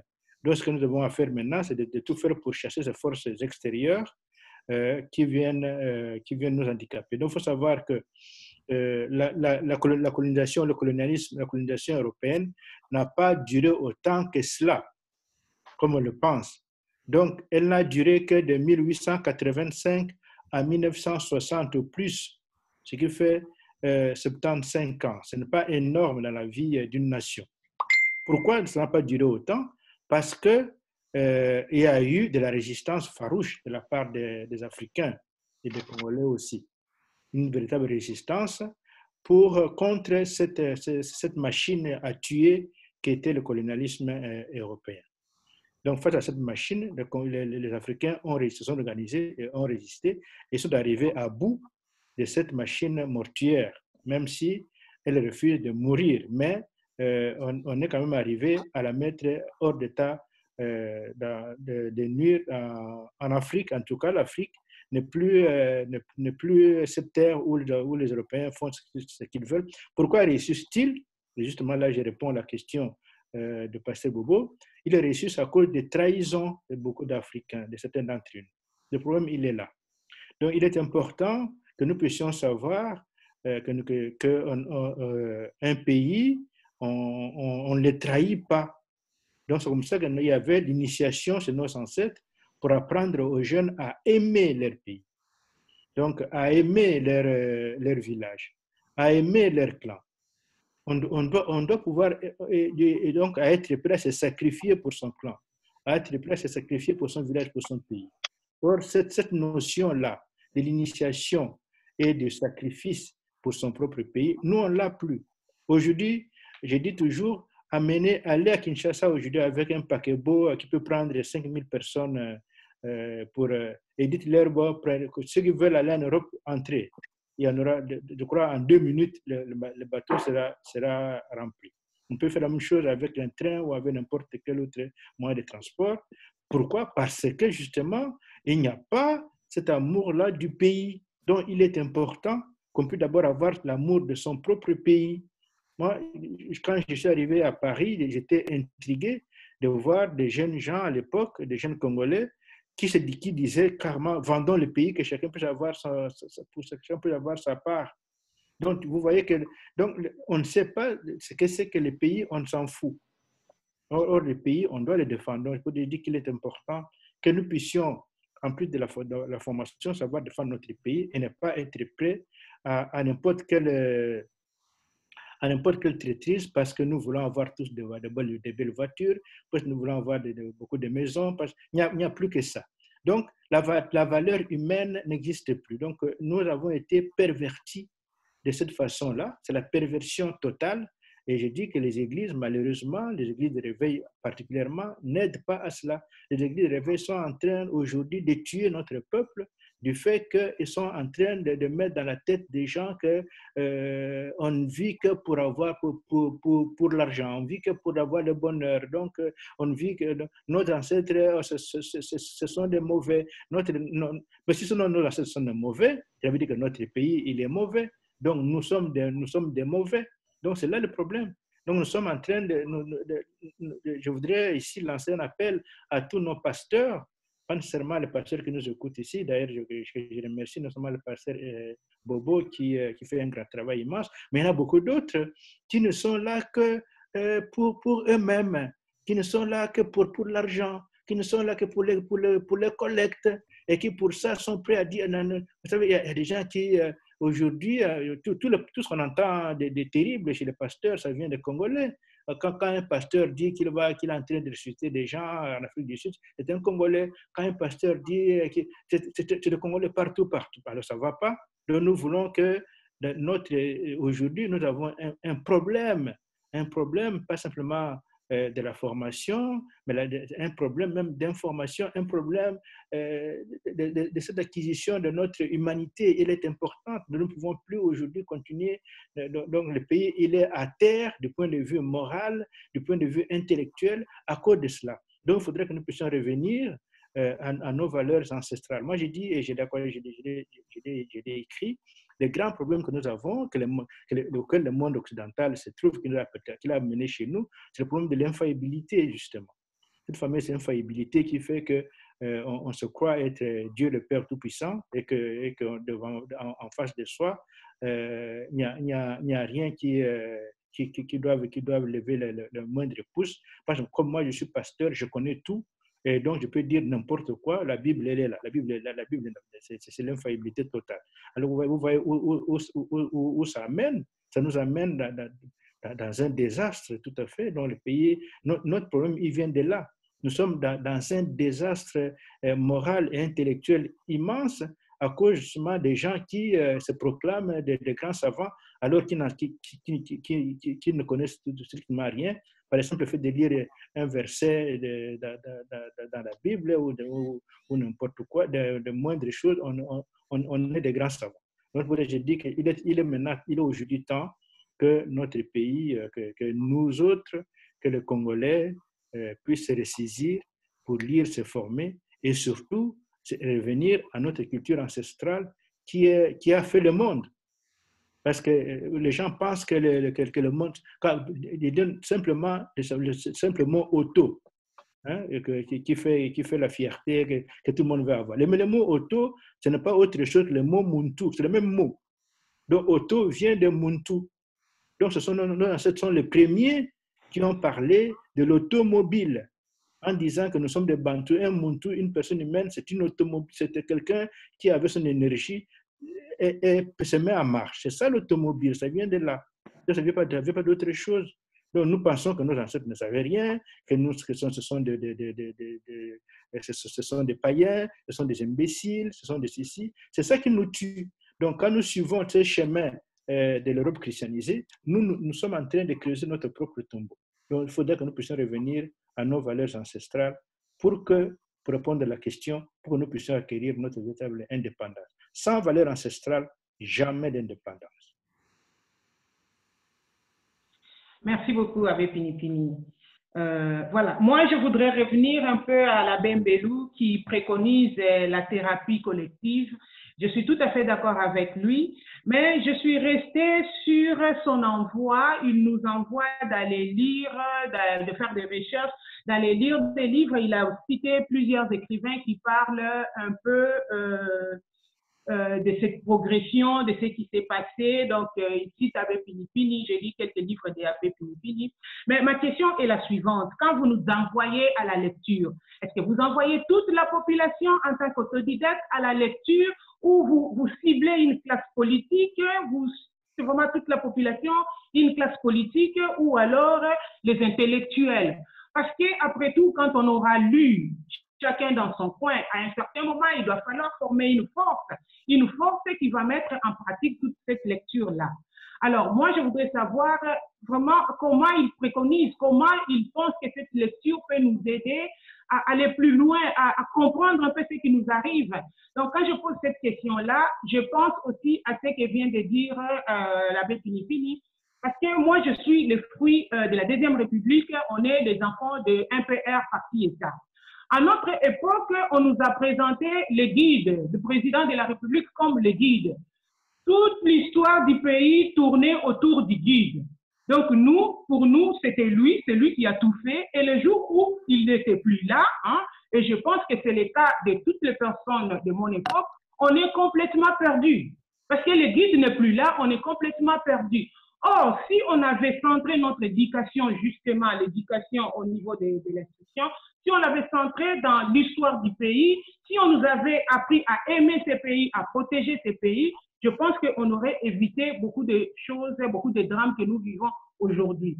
Les Congolais d'aujourd'hui, qui étaient des Aïrois d'hier, n'ont pas appris à aimer leur pays. On a appris à aimer les guides. On a dansé devant les guides. Mais les pays, on n'a pas appris à l'aimer. Nous, on savait que les guides étaient là pour protéger les pays. Tant que les guides étaient là, nous, on était tranquilles. Mais aujourd'hui, les guides n'est pas là et les pays s'enflamment et nous ne savons quoi faire. Alors, je reviens un peu à Bembelou. Qu'est-ce que vous allez dire par rapport à ça? À qui vous vous adressez exactement? Avant que... Il est là. J'avais mis un petit mot là, un SMS. Je voulais déjà... Je suis sur le point de partir parce que je dois faire autre chose. D'accord. Votre question est très importante. Votre question est magnifique. Je remercie d'ailleurs mon ami Évariste qui est d'une sagesse incomparable. Quand il répond aux questions, il va toujours au fond des choses et il le fait posément. Et pour moi, c'est une mine d'or que nous devons pouvoir consulter et protéger. On est d'accord avec vous. Maintenant, votre question, c'est-à-dire, nous avons été appauvris anthropologiquement. Et je le dis parce que je sais que Kalamba est là, mon aîné. Et l'appauvrissement anthropologique signifie quoi? Signifie que du point de vue économique, intellectuel, culturel, religieux, social, nous sommes devenus des pauvres. Comment sommes-nous devenus des pauvres? On nous a appris qu'il y avait un guide. Mais un guide dont nous n'avons jamais évalué ses débuts. Donc aujourd'hui, cette conférence, qu'est-ce qu'elle nous permet de faire? De remonter dans notre histoire. Le guide a été créé par les services secrets et l'interview de Omasombo le dit. On vous dit, votre guide, voilà qui l'a créé et pourquoi il a été créé. Quand il fait son coup d'État en 65, c'est parce qu'il a été créé avant 65. Et le livre de Ludo de Witt, L'ascension de Mobutu, est un livre très important. Voilà pour moi, il est essentiel que nous ayons des Congolais qui lisent et qui partagent. Tout le monde ne peut pas lire, c'est vrai. Mais aujourd'hui, on a les réseaux sociaux. Les réseaux sociaux doivent nous permettre de créer un lien intersocial. C'est-à-dire, quand nous avons lu, nous mettons sur les réseaux sociaux pour que ça soit partagé. Si vous n'avez pas l'occasion de lire, allez puiser chez Pinipini, allez puiser chez Kalamba, allez puiser chez le pasteur Bobo. Il y a un autre ami pasteur qui vient de faire une analyse économique magnifique là. Allez lire. Notre problème est lequel? On nous a fait croire que Jean César et Lokopamba. C'est ça le problème. Jean César et Lokopamba T. Il n'y a pas de chance. Madame, les personnes qui nous colonisent financent la recherche avec des milliards de dollars. Je vous cite un livre. Le livre est intitulé La pensée enchaînée. Mais allez lire ce livre-là. Voyez les millions de dollars qui sont financés et qui sont dépensés, les milliards qui sont financés pour financer et pour produire la pensée. Chez nous, on ne produit pas. C'est là que je deviens un peu passionné et émotionnel. On n'a pas commencé à comprendre qu'on doit financer la pensée. Et M. Kompinipini, là, s'il n'appartenait pas au Congo, il aurait des milliers de dollars, on le finançait. Les Kalamba et les autres, là, les Tchamalenga, les Nindu est mort, pauvre. Alors que nous autres aussi, ici, si nous pouvons parler aujourd'hui, c'est parce que nous sommes le produit, le fruit des enfants de Tchamalenga, des Nindu, les fruits des Sabwa, des Kalamba, les enfants intellectuels de Tchamalenga et de Nindu. Mais on ne finance pas la recherche intellectuelle chez nous. Vous ne devenez pas indépendant sans un financement de la recherche intellectuelle. C'est impossible. c'est vrai que tout le monde ne peut pas lire. Mais si vous ne financez pas la recherche intellectuelle, vous voulez que votre pays devienne quoi? Je vous cite un livre de Suzanne Georges. Mais prenez ce livre-là, La pensée enchaînée. Il vous dit, la dame vous dit comment la droite américaine a pris possession du monde. Mais c'est parce que la pensée a été enchaînée, madame. Chance Eza et Loko Pambate. Mon ami Chioyo, qui est beaucoup plus virulent que moi, il a lu des textes, il nous dit, en politique, rien n'arrive au hasard. Tout est boutiqué, tout est pensé. Quand, après la conférence de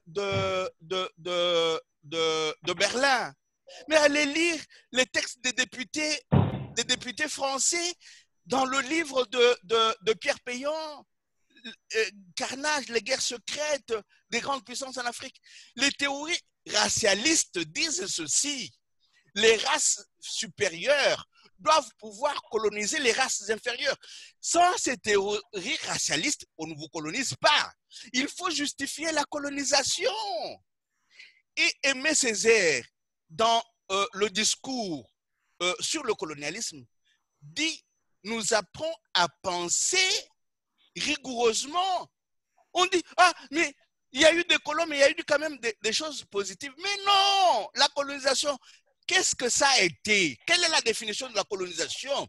C'est une exploitation des têtes, des terres et des esprits pour les soumettre sur le long terme.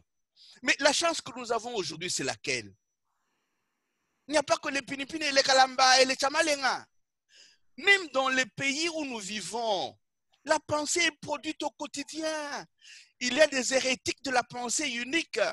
Allez sur le site d'investigation de Michel Collomb. Vous lisez Luc de Witt, vous lisez, et même dans les médias que nous disons mainstream, et l'interview de Jean Omasombo, qui est d'une touche intellectuelle incomparable. C'est publié par le journal Le Soir, mais nous ne lisons pas. Nous ne voulons pas lire. Le Soir, ça ne coûte pas plus de 2 €. Vous pouvez acheter l'interview de Omasombo et lire. Mais nous ne voulons pas parce qu'on nous a dit Chance, Ezali et Lokopamba. Et qu'est-ce qu'on a fait?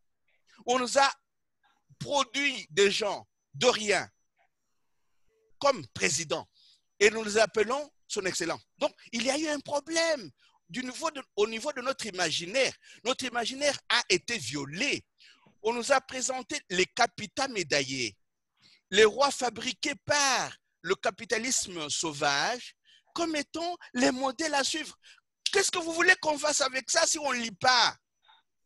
On appelle un capital médaillé que Jean-Luc Schaffhauser nous présente en 2 minutes comme un jeune homme manipulable qui a été cherché pour être au service des multinationales. On le présente comme Raïs, on l'appelle son exception. Qu'est-ce que vous voulez qu'on fasse avec des choses comme ça? Donc, je peux quand même dire un mot là.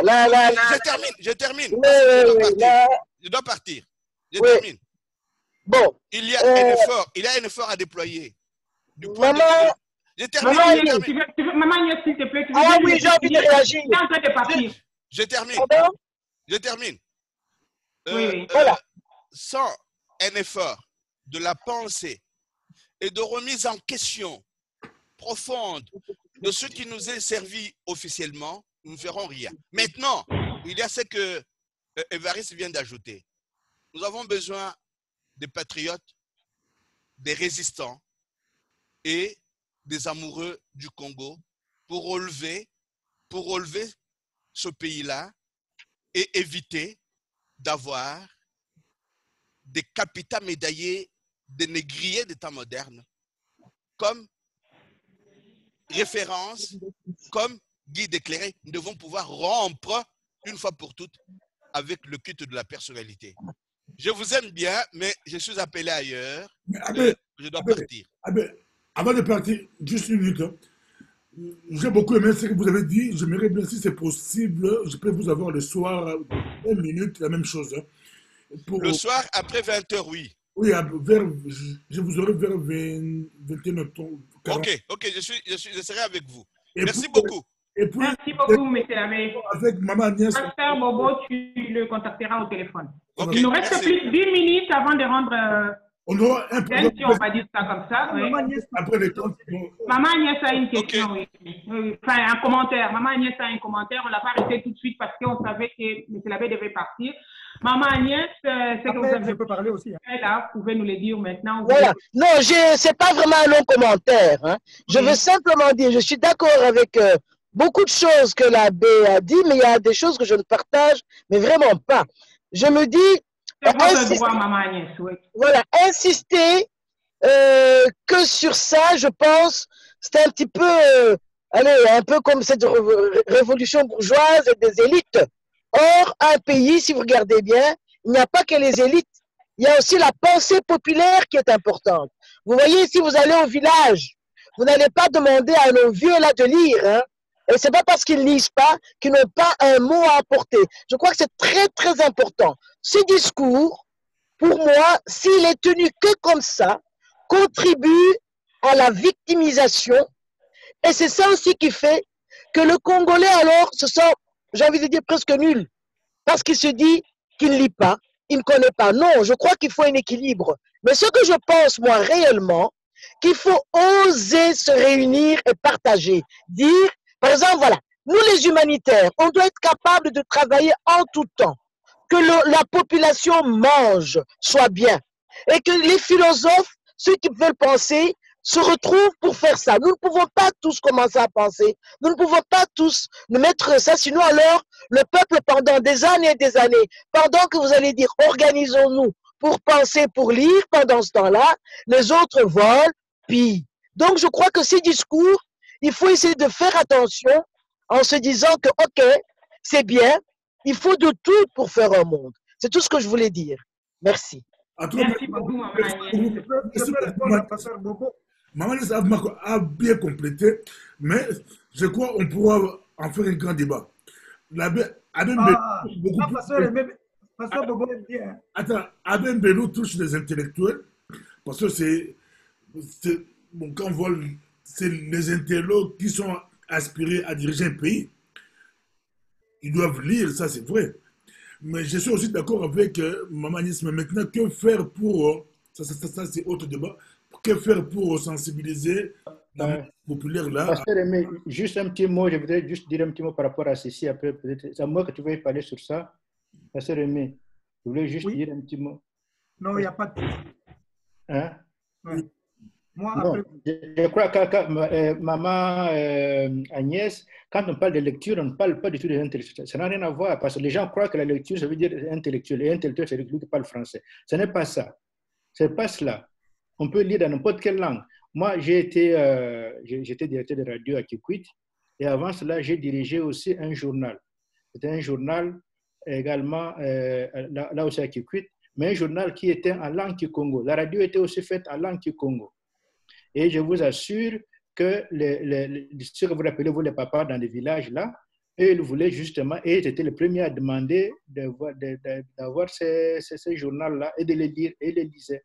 Et à la radio, la radio était en langue Kikongo, tout le monde pouvait écouter la radio, tout le monde pouvait venir parler. Je vous assure que ceux que vous rappelez, vous, les gens qui ne connaissent pas les analphabètes au village, ils étaient les grands maîtres. Quand ils venaient à la radio et qu'ils enseignaient, c'est tout le monde qui était à l'écoute, y compris les professeurs d'université. Parce que